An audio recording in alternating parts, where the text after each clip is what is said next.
Folks, I'm out here in my hoop house. This is episode 5.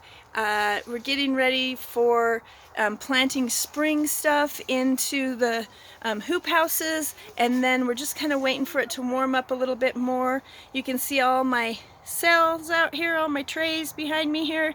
Lettuces, they're starting to get bigger. Just kind of give you guys a close-up here.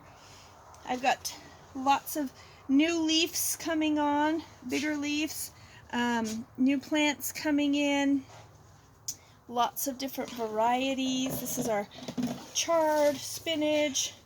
I've got some broccoli coming in nicely here, and then we've got our cabbages and kale, all sorts of great produce over here.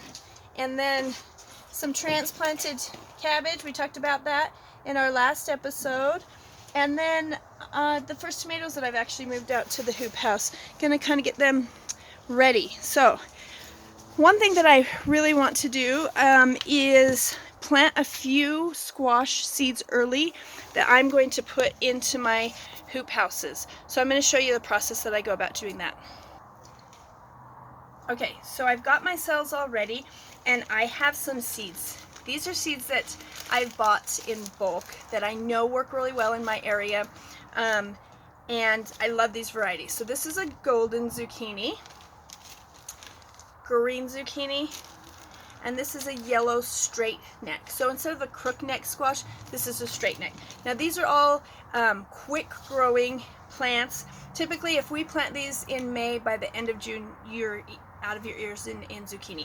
Now I love it. I sell tons of it at the farmer's market, and I do a CSA with weekly baskets.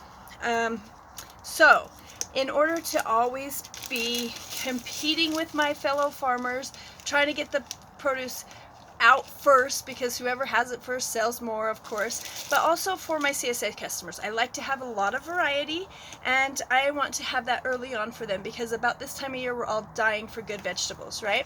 So I'm going to go ahead and plant a couple of these plants, squash seeds, in some cells, which is not something that I typically do, and then I'm going to transplant these into my hoop house when they start to grow. So we're going to have a little bit of a lag there while these grow, and then we'll put them out into the hoop house and we'll get them growing out there. And hopefully that'll put us 2 or 3 weeks ahead of the game for squash. So even though we get sick of it, we want it early. Okay, so here we go. So I've got my cells here. This was my yellow straight neck. Now that's kind of a thing you want to make sure you do, is that you label everything. Now I'm just going to take these 2 of these seeds, and you can see they're quite big, so they're easy to handle. And then I'm just going to put one on this side and one on this side. Push them down about 1/4 of an inch to 1/2 an inch, and push my soil down tight. Now, in some of my other episodes, I showed you how to fill these trays to make sure they have enough soil in them, but not too full, and then how to pack it in. Now, we don't want to pack it in so tight that the water can't get through, but I like to leave about 1/2 an inch here so that the water can fill up and then drain all the way through. Okay, so here we go. I'm just going to do some more yellow. Now I'm not planting these for outside, so I'm not going to do a whole bunch of them. I'm just going to do, four plants or so. We'll see how they survive, see how they work in the hoop house. I've actually planted squash in the hoop house before, but not recently. It just always, time gets away from me, and I just don't plant squash. My cat's right here. Hi. You want to say hi? Want to say hi to everyone? There you go. Say hi. Do you see yourself? It's been hiding out. It doesn't come around very often. Okay, so we just did some green. I don't think I did 2 in there.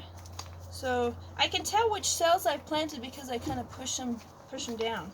Okay, so I did 4 green plants, 4 yellow straight neck, and golden zucchini. One of my favorites. Love it. Tastes just like a green zucchini. Oh, hey! Sorry there, it's knocking over my camera.